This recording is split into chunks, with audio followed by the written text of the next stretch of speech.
Front-loaded versus rear-loaded guitar cabinets. Has anybody ever done a proper shootout, a proper A-B comparison? I don't think so. I have never watched one. That is my mission for today. I want to find out if there's a sonic difference between front and rear-loaded guitar cabs, and if yes, what it sounds like. And I can already tell you the results have surprised me a lot. Welcome.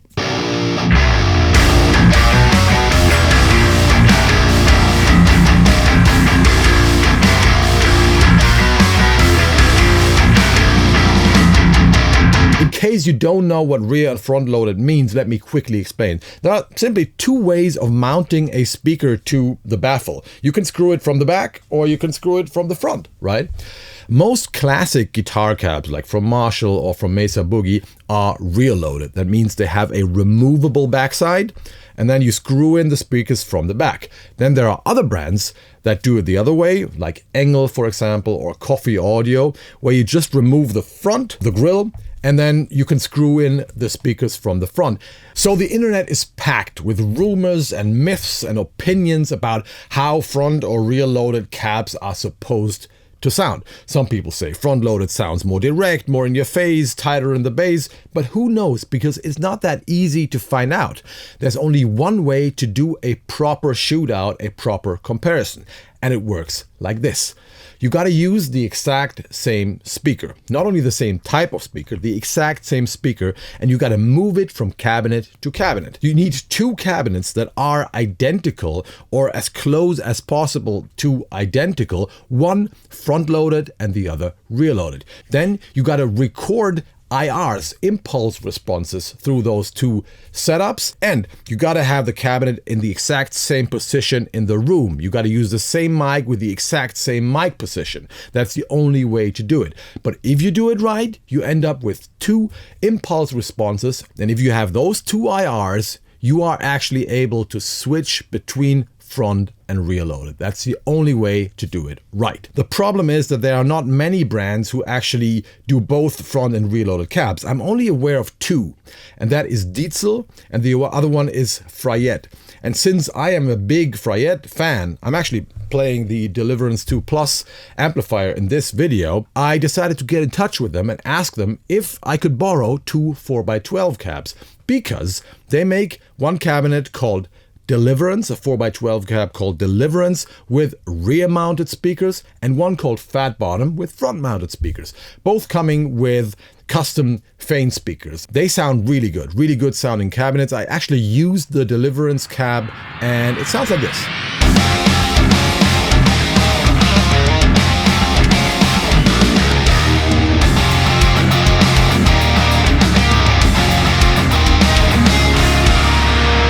So here's what I did. First, I found a good sounding speaker in one of the cabs and I moved that speaker from cabinet to cabinet. I actually also moved the cabinets. I always had them in the same position in the room.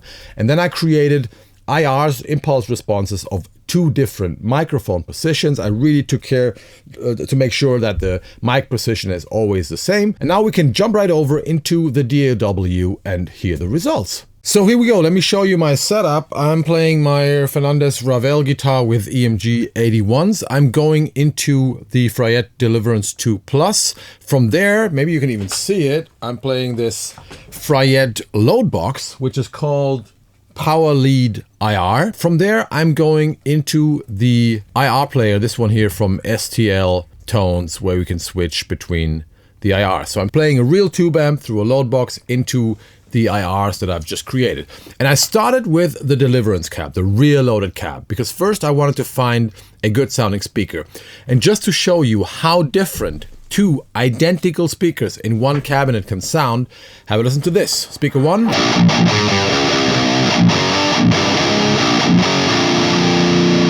Speaker 2.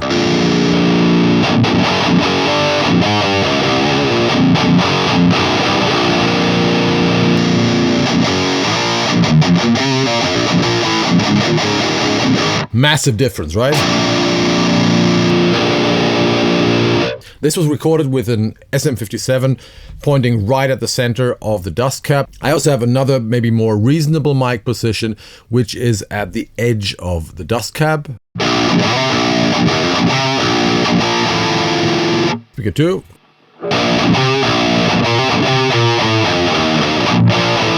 So I went for speaker 1. Also a little more nice grind.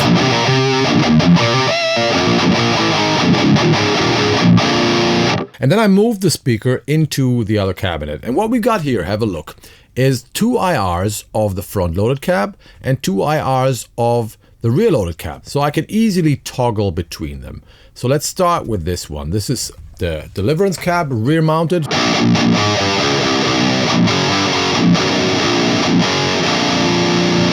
And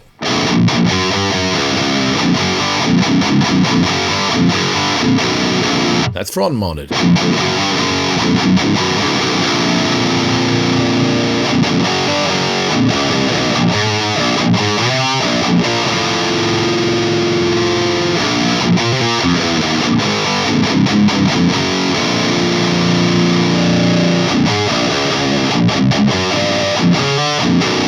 And can you hear the difference? There is a clear difference, but it was a surprise to me because I somehow expected a real difference in the low end, and I'm not hearing that at all. I was not expecting a real difference in the highs because, especially if you close mic a speaker, the high frequencies are very directional and they don't really depend that much on the cabinet. But again, I don't hear a difference in the high end either, but I do hear a clear difference in the mid-range at one frequency. Have a listen. So this is rear mounted.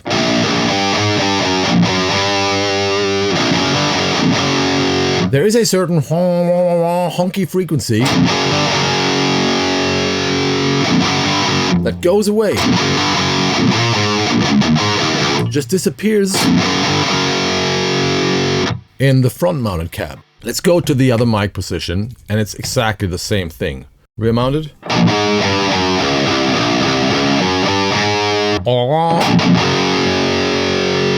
Front.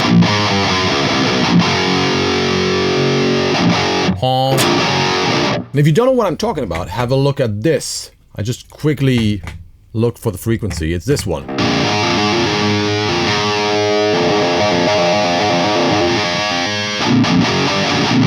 This is 540 or something. I just spontaneously dial it in quick and dirty. And once you pull out this frequency out of the rear mounted, it sounds really close to the front mounted. Listen. Turn the EQ off, go to the front.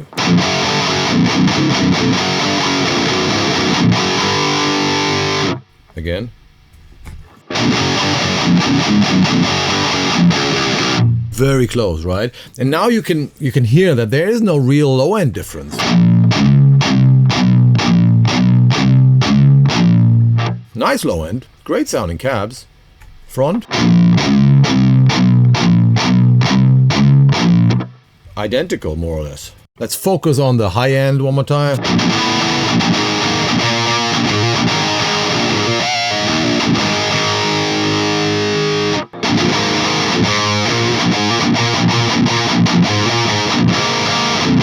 It's not 100% the same, but it's really not worth mentioning.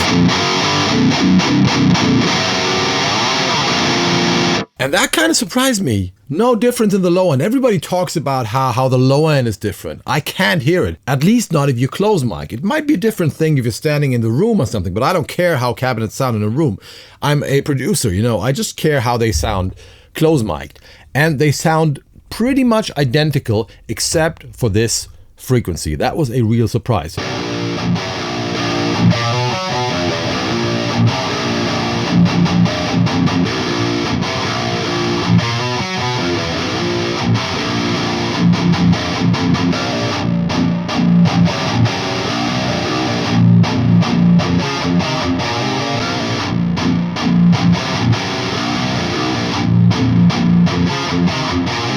Now let's have a look at the frequency response of our cabinets, and that will help us to understand what's going on here.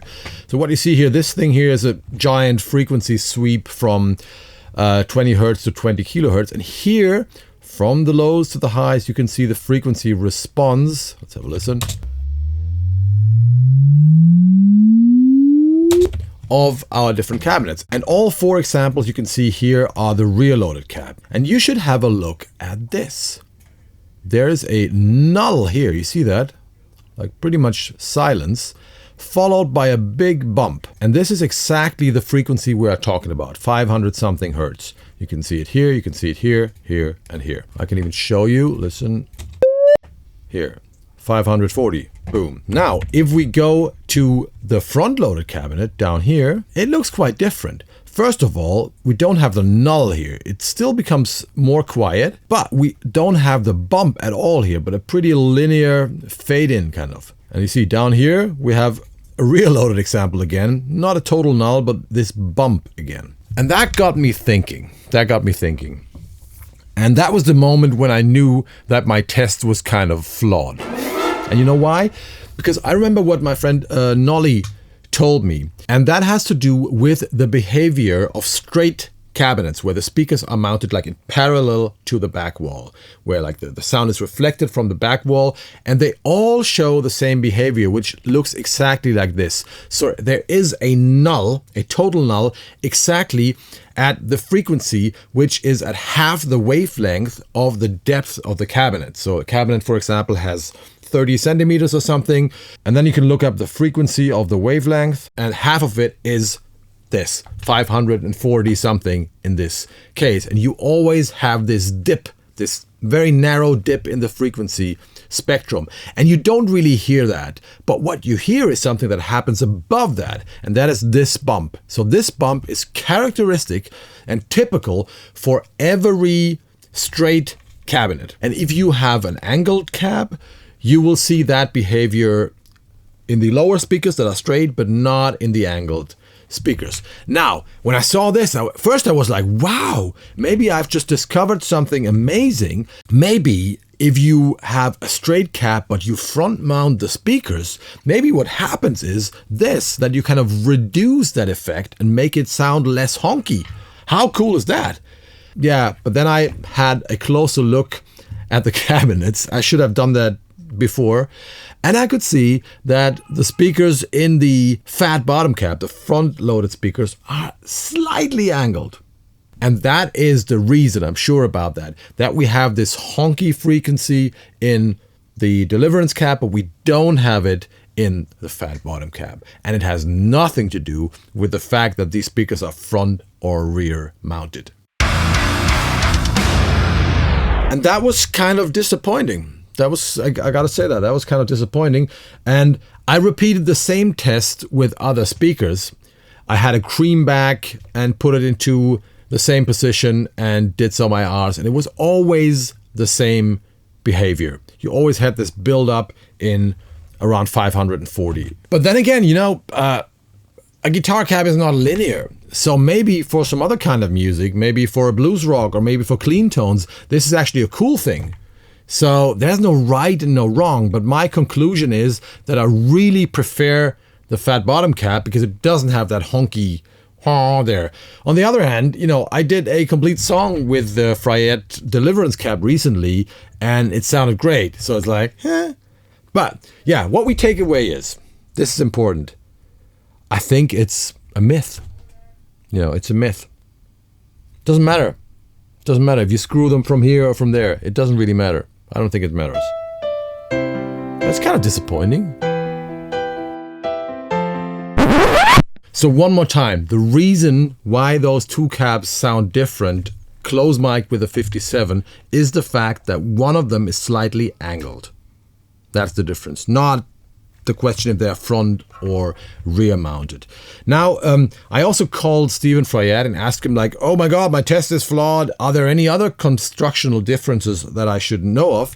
And he told me, yes, there are a few other differences. One being obvious, that a rear-mounted cab needs a removable back, which makes it less sealed.